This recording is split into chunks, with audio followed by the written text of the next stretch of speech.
ఎల్లుండి నుంచే తెలంగాణ కుంభమేళ ఆల్రెడీ నెల రోజుల నుంచే శితం పోతున్నారు భక్తులు. ఇక జాతర పూరాగా దగ్గరకొచ్చింది. మొదలు ఏంలాడల మొక్కులు పెట్టి మేడారం తొవ్వదొక్కుతారు చాలా మంది. ఇగేముంది, ఇటు ఈడ జిబజిబే అటు ఆడ జిబజిబే. బండ్లన్నీ మేడారం దిక్కే మలుగుతున్నాయి.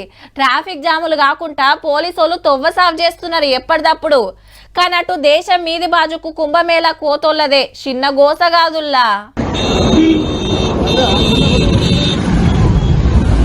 ట్రాఫిక్ జామ్ల సుతర్ రికార్డు కొట్టింది పో మహాకుంభమేళ. దునియాలనే గింతగానం ఏడ జామ్ కాలేదట. మరి 50 100 కాదు, ఏం తక్కువ 300 కిలోమీటర్లకు మీదనే జామ్ అయిందంటే చూడుండ్రిగా ఎట్లున్నదో పరిస్థితి.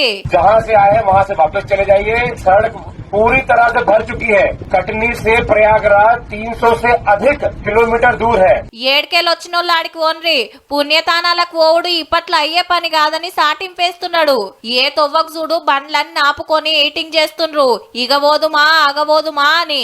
బుత్తంత షేప్ ముంగట్కి పోవుడు గంటల కమానమాగుడు.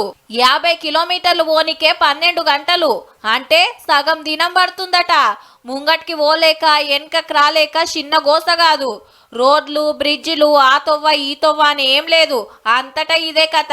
ఇంకో 2 వారాలు సాగుతుంది. పోవాలనుకునేటోళ్ళు 1కి 2 మాటల ఆలోచన చేసుకున్నదే ఉత్తమం. ట్రాఫిక్ అట్లున్నది మళ్ళా. ఈ ముచ్చటిట్లుంటే ఇవాళ రాష్ట్రపతి ద్రౌపది ముర్ము మేడం వచ్చి త్రివేణి సంగమంలో పూజలు చేసి పుణ్యతానం చేసింది. మన మంత్రి Komatireddy Venkatreddy sir, Uttarakhand CM Pushkar Singh Dhami sir, hero Vijay Deverakonda ఇంకా బొచ్చెడు మంది విఐపీలు తానాలు చేసిండ్రు.